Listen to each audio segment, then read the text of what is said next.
I'll call this meeting to order. If all rise for the flag salute. I pledge allegiance to the flag of the United States of America and to the republic for which it stands, one nation, under God, indivisible, with liberty and justice for all. Thank you. We'll move on to the approval of the agenda. Today we got a few things in one addition to the agenda. As you'll notice here, we have a notice of award for 3 bridges on Rain and 500 Avenue, a lease agreement with Union Pacific, purchasing of a flatbed 2-ton truck for noxious weed department, and then we will have an executive session towards the end of today. I move to approve the consent agenda. I'm sorry, approve the agenda. I'll second that we approve the amended agenda. All those in favor say aye. Aye. Moving on to consent agenda, as provided to see the minutes in your packet, gentlemen. For April 10th meeting, expenditures are at $386,567.77. Hand checks going out for $812.26. SD security, is that a wire, I believe, $4,560.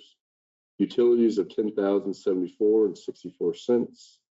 Credit cards at $28,407.05, and abated tax is $169.36.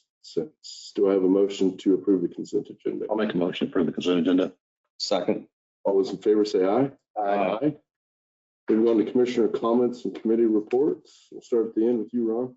Real quickly, we did spend some time Monday together as a group, the commission and the staff here at the county, and went over a workshop with Janelle leading the workshop, bringing up some good points about communicating and what went on with how we can do a better job with the county. And I just wanted to elaborate on that. But also spent quite a bit of time yesterday at the detention center, went over the finance stuff with Barney's, who does our auditing.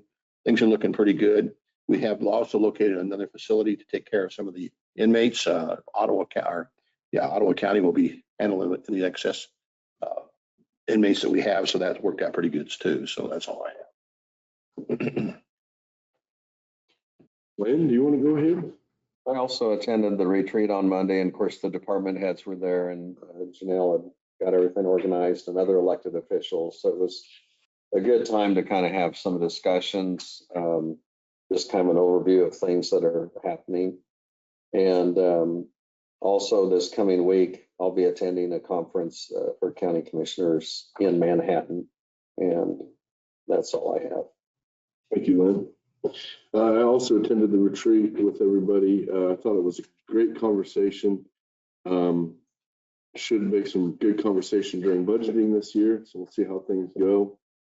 But I thought it was a great first step. It was a lot more receptive than I thought it was going to be, so I want to thank everybody for that. I'll be honest, I thought I was maybe walking into some heat, but you guys were very respectful, and I thought we had good conversation, so thank you for that. Moving some other things that I'm working on personally, I do want to readdress our procurement policy and our bid policy. I think where I'm leaning is basically kind of adopting a little bit of Celine's way of doing it. They have different levels to bid structures that gives different people different authorities at every level. I know we kind of do that, but I want to just expand upon that to make sure we are up to date in the way we're doing things. In addition to that, I just brought up as everyone probably has heard, fireworks are now allowed to be sold year round. I believe we need to readdress our policy on that. I think we're going to have that on the docket next week to talk about. So we will be addressing that. I know I had some mayors and city council members reach out to me and ask me about that. So I'm hoping we'll address that the next week or two and get you guys some answers going forward on that. Another thing I had, and I'm remiss on the name, I apologize. We have somebody in the community who's got a business. He'd like to expand his business by adding a building. He came and talked to me briefly, and I said we would entertain perhaps tax abatement on that if you're going to expand a whole new building and maybe hire some more people to do that. I thought we'd entertain that anyway. So we'll see where that goes. Hopefully he'll be reaching out to you. Okay. That was where I directed him. Other than that, that's all I have to report. Yeah, I think sometimes too, that might be something we'd want to involve the economic development group. Yep.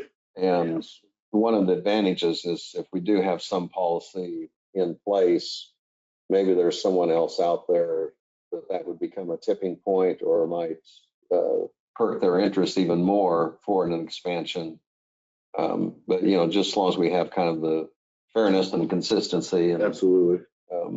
but it'd be great to have more jobs available and someone expand their business. My purview, and I'd love to know you guys' thoughts on this, but if we could help a local business expand and get better and do better, hire more maybe, I think we should do everything we have in our power. And I know a tax abatement's a good way to at least help them recoup some of the costs of building. And it's, in reality, if they're building a new building, it's income we didn't expect anyway. So you're not necessarily out. I don't like to say it that way, but it's a good program, I think. So I told them, why don't you bring it to us and we'll consider it. Well, the big example here, for example, decades ago, Russell Stover, when they came in, Mm-hmm.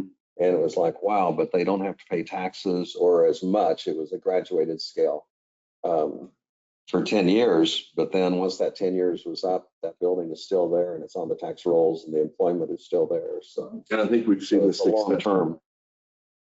Sorry to cut you off there. No. I think we've seen that success. So it's obviously a program that does incentivize business expansion. And with that, I will close my comment. Presentation of petitions and proclamations. I don't believe we have any. Public comments, I'll have Janelle read the rules. We do have a director here to give a comment. For the Open Meetings Act, JSA 75-4317 and 75-4318A, as the elected board, the county commission is not allowed to meet or make any decisions without posting the meeting. They are only allowed to act on items on the agenda which they set. During their regular meeting, the county commission may allow for public comments on items not listed on the approved agenda. It is at the discretion of the county commission if they allow comments on agenda items. If you wish to provide comments, please come forward to the podium and state your name and address. If you are online, raise your hand and we will unmute you. Please state your name and address. Each person may speak for 3 minutes. The allotted time will start after the speaker has given his or her name and address. Public comments shall be addressed to the county commission only and not to the speaker or the audience. Only the county commission will be permitted to ask the speaker questions. The public comment period is not a back and forth discussion with the county commission. You should make your views and input known to them, but it is not a time to ask them questions. You should not expect them to respond to your comments. Comments may express support or agreement with previous speakers, but in the interest of time, please do not repeat the same information. You may state something to the effect of your name and address and you agree with the previous speaker. It is important to maintain a respectful, non-threatening atmosphere for anyone who would like to speak. Please do not engage in such actions as cheering, booing, clapping, insults, threats, etc. Thank you. Rose, you want to come on up? I know you already said this, but you want to say it again? I was just going to talk a little bit about the property fraud alert that we offer through the Register of Deeds. It is free. There is a form that you need to fill out and that will get you signed up. And what happens with that is if any changes are made on your property, whether you've done it or not, as far as a document comes in, you will get an alert by email. I will get an alert by email, and then we can start the process. If you did not do it, we can start the process of going to the sheriff's department and then the legal process that follows. People are phishing. It is happening in our county. We have good people in the community that questioned it, and it seems like it's been stopped, but they are out there and they are phishing. So be aware. Just to reiterate, we had a fraud alert on a property right now. A gentleman is trying to sell someone's property, and the people who own it are not selling their property. That's the reason we're bringing this up today. And we have good people in the community. Real estate agent caught it. She's caught both of them. She informed the title company. Title company also called me. So there's a lot of people watching out for people here. Good to know. So if anybody has any questions, give my office a call. Go online. The form's out there on our website. And we'll be happy to answer any questions or help you out with it. I think one thing that's helpful for people to know, every once in a while you'll see it on TV and there'll be an advertisement. And there's a company saying, if a property gets transferred and you don't know about it, and then things have gone awry. And so they're selling a service, which is a helpful service, but this is something, Right. same thing for free. For free. And that service, you're paying $80, $90 a year. They are not doing anything other than what you can do as yourself as a property owner. They're going to call my office. They're going to say, hey, this address, there haven't been any changes on that address. I say, no, that's all you're paying for. So this form will actually provide the same peace of mind and also protection. And it's not very likely anything would happen, but at least it's. Yep, and it's local, it's here in your government, in your county. Use it. It's free. Don't pay somebody $90 to do something that you can do for free. Because they don't have access to any of our records, none of that. So if they want to find something out that somebody's paying for, they're going to call me. And that's all they're going to do. And they sell it as title lock insurance. It's not title lock insurance. Title insurance is when you buy a home, you're going through security first title. They're ensuring that your property is free of any encumbrances or any Debt or assessment. yeah, any kind of taxes that may be owed or anything like that. That's what your title insurance is. Those programs are not title insurance. And you have this form available. It's They'll available. fill out their name and the address and. It's in my office. We have it online. You can call, I can email it to you. I can send it to you in the mail, however you want to do it, and we can get you signed up. And we have about, not really a lot. We have about 45 since this has came out. It's been what, over a year now. So, and a lot of those are employees that have done it. I've done it myself. All my employees have done it. So So Rose, would a person that this has happened just recently try to acquire property that's already mortgaged? I'm assuming they probably would. I think what they're trying to do is they're trying to say, I own this property. I'm going to sell it to you, Mr. Roller, $500,000, writes the deed, gets the money and takes off. Mhm. But somebody else already owns that property. So I don't even know if they're going after mortgage. Yeah, that's what, Mortgage it and get the money. I'm thinking they're just trying to sell it and get the money. right. Oh. Yep.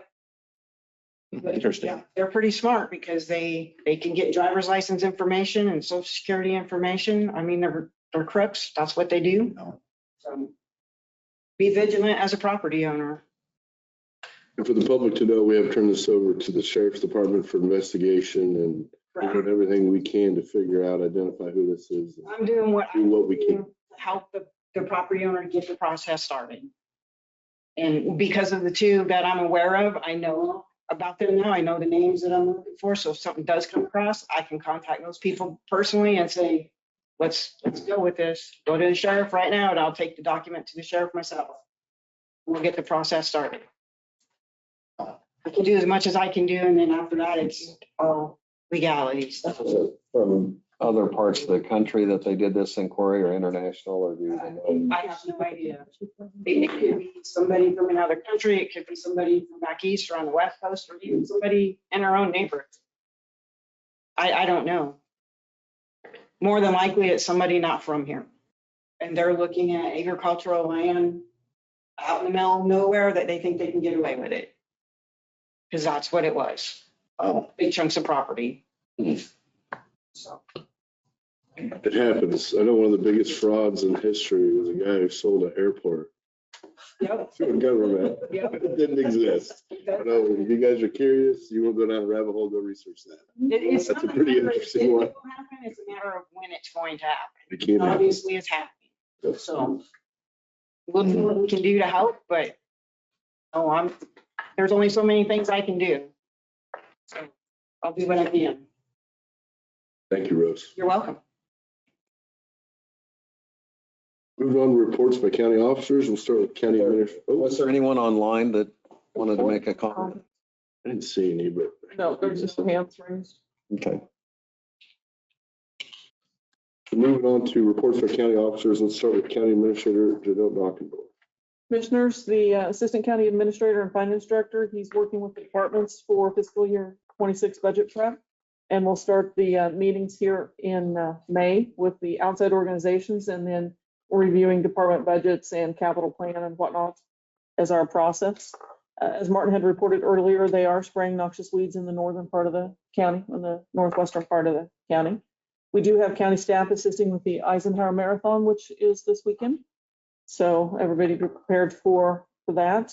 And This is kind of exciting, I thought. I was contacted yesterday by one of the instructors at the Abilene High School, and they would like to bring students from their life skills class to the courthouse and visit some of our departments as a way of showing them what county government does on things that they're going to have to know after they graduate from high school, like how to go to an election or register a vehicle or how to stay out of jail, or if they want Register to vote. register to vote, exactly. So that's going to take place next Wednesday. So I thought that was good. And it's in conjunction with the Abilene Police Department as well. So they're going to visit the sheriff's office, county clerk, county treasurer, and district court. Sorry. Yeah, I thought that was good. And I don't know if you've noticed, we do have informational monitors going up in the hallways, the main hallways of the courthouse. So we thought that would be very helpful and handy. So they're up on the first floor and the second floor, and we'll have some more in the basement. So Very good. Thank you, Janelle. County Councilor Doug Thompson. Thank you. I've got to be upstairs. Judge Kugler needs me here in just a couple of minutes, but I'll finish this part up. And we've been working on a number of the projects. The tax sale is the one that we're concentrating on right now. And Judge Rozier will be coming in and hearing the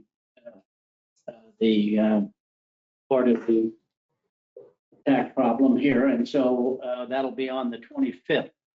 And from that stage in, we'll keep moving forward. Hopefully those people who haven't paid their taxes can get caught up before they run the risk of losing their property. And so that's what I've been working on right now, along with helping out with the recovery group. So that's all I have unless there's questions. Will that tax sale probably take place now, timeline, what, May, June? Probably in May, yeah. Okay. That's the plan. Okay. And then when we finish that one, I want to get the next one done yet this year, if we possibly can. I tasked you, and we didn't do it in the meeting, so I was just going to bring it up today. I tasked you with going through this CJIS from KHP. Do you have any idea when you think you'll have a report back to us? Well, I'm 70+ pages done. In I know, it's a big one. yeah, to tell you, you've read some of it. It's pretty. Well, there I am with it. I'm 70-some pages Okay, with it. perfect. Keep moving forward, and well, we'll talk about it later. But Sounds good. Just wanted to check up. yeah, that's where I am with it. Okay, and I'll have an email from KHP that I can send to you as well that I Perfect. received this week. let's do that. Thank you. Thank you.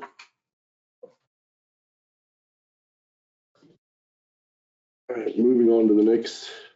Unless you guys have any more comments on that. No notices or communications. Looks like there's no introduction or consideration of resolutions at this time. Unfinished business, there's none. We do have some other business. One of them is the notice of award for 3 bridges on Rain and 500 Avenue. I think we've already talked about this. I believe this is just us recognizing the award, correct? Yes. And I do have a copy, that you should have a copy of the bid sheet in there. Yep. Trying to look for, here we go. So we are hereby notified that your bid has been accepted for the items in the amount of $1.677,362.71. This is for, once again, this is for the 3 bridges on Rain and 500 Avenue. Do I need to elaborate any further And in it's there? Reese Construction that received the award. There we go. Reese Construction Company out of Salina is who actually got this, got the award. Any discussion? I'll entertain a motion. I'll make a motion to accept the award. I will second that motion. Any more discussion, commissioners? All those in favor say aye. Aye. Motion carries and accepted. Lease agreement with Union Pacific Railroad tower equipment on 800 communication system. Janelle, could you briefly explain this? Yes, so as part of our process, when we were upgrading to the 800 system, the state we needed to put additional equipment on a tower. And this is the south tower, and it's going to be located not quite in the center of Harrington, but almost to the center of town. So putting the equipment there should help with the reach that we'll have with the radios. The current tower that we're using down south is slated for removal, and it is on 300 Avenue. So this made more sense to move it in there. So this is the lease agreement with Union Pacific, allowing us to install antennas, cabling. We'll put a shelter there in place. We'll have to run fiber to that as well, but that's what the lease agreement is for. And it should be $6,000 a year. That was my question. Yes, $6,000 a year is the rate. And we've had some sort of attorney look at this, and we're good with this? Yes, Doug has reviewed it. This has been kind of an ongoing back and forth discussion with them. So. And Doug approved, I And assume. Doug approved it, yes. Open the floor for any discussion. Okay, so this lease agreement is with the Union Pacific Railroad Yes, because we're on Because- their property. property. Yes, they have an existing tower that we're going to be adding equipment to.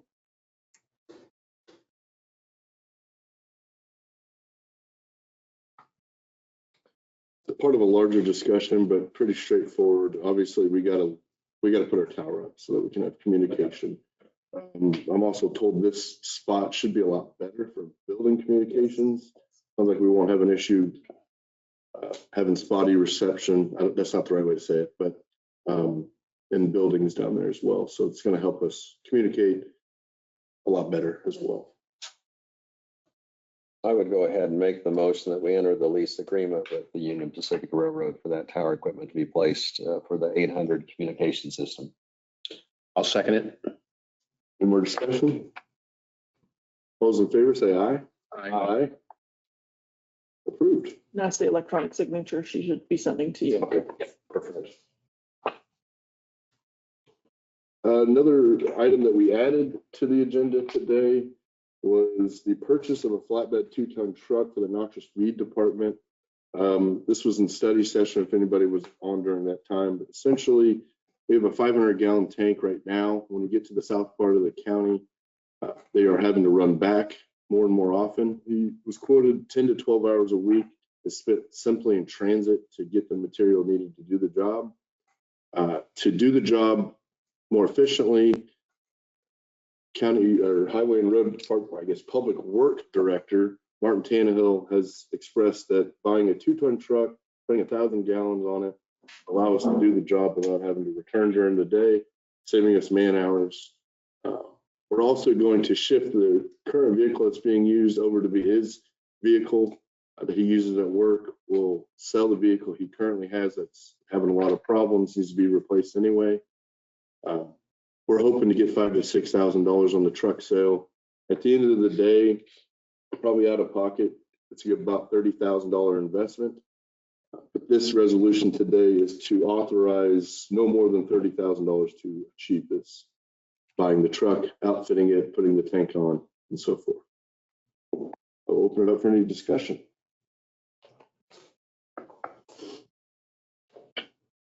Well, the purple wave part is going to be a good offset, and it's kind of depleted as far as the usefulness on the truck we're letting go.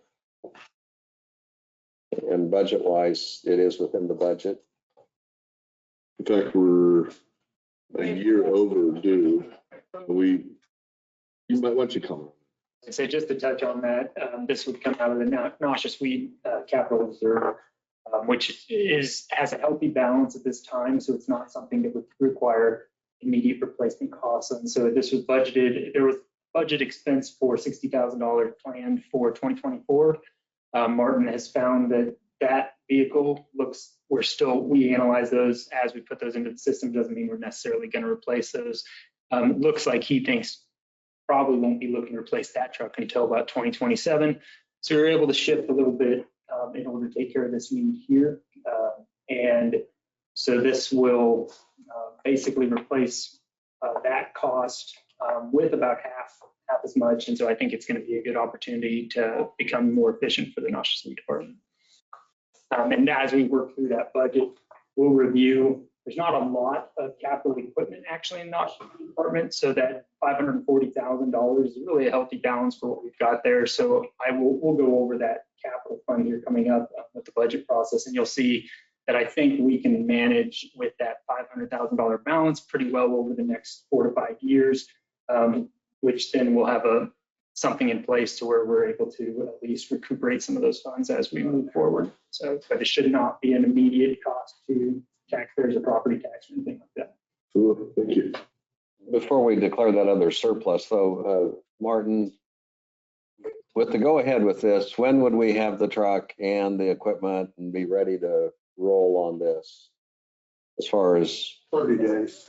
okay, Time we get it picked up, bought, titled up, do the work, turn it off, 30 days, we ought to have it. And then at the end of the 30 days, then you can Mhm. have my old truck. Yes. Yeah, but I can't give one up till the other one's there. Sure. Sure don't. bird in the hand. So Martin, I have a real quick question. Is it normal for equipment to be worn out after 12 years and stuff? Is it normal for equipment to be wearing out and need to be replaced after 12 years? Depends on what to do it right, the type of truck and what we use it for. Yeah, I mean, you gotta look, we get 20 years out of our dump trucks now, you know, and some. Well, at least. Okay, he's working. Oh, Let's get me on. oh, he's giving you a hard time. Gotcha, okay. It's remarkable 12 years or any of that stuff nowadays. It's either I'm getting older, but the truck still looks good to me. I thank you, Martin. Thank you.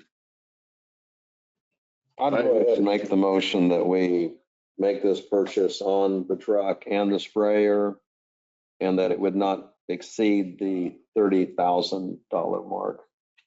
I'll second it. Any more discussion? All those in favor say aye. Aye. You got a new truck, Martin? Well, new used truck.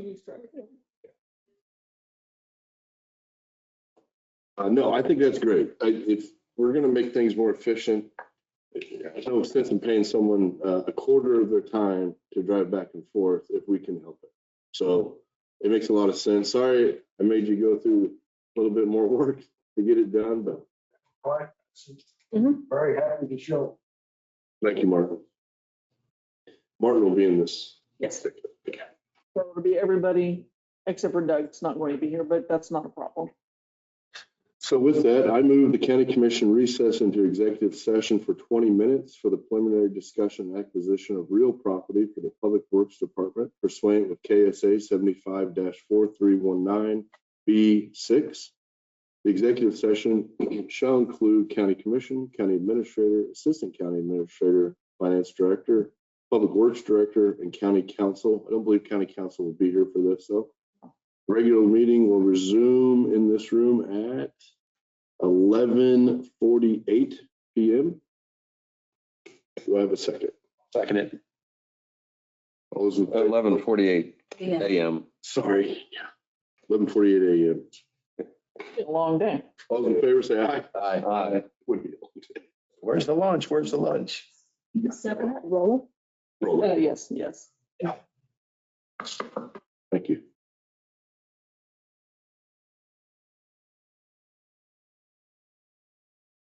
I move to return to regular session meeting at 11:48. Second it. All those in favor say aye. Aye. Motion carries. Just make a statement that no action was taken. No action was taken during our executive session, purely just discussion. You want me to say it? That works. With that being said, I believe that concludes the business for today. I will entertain a motion for adjournment. I'll make a motion to adjourn. I'll second that motion. Any further discussion or closing comments? All those in favor say aye. Aye. Great day.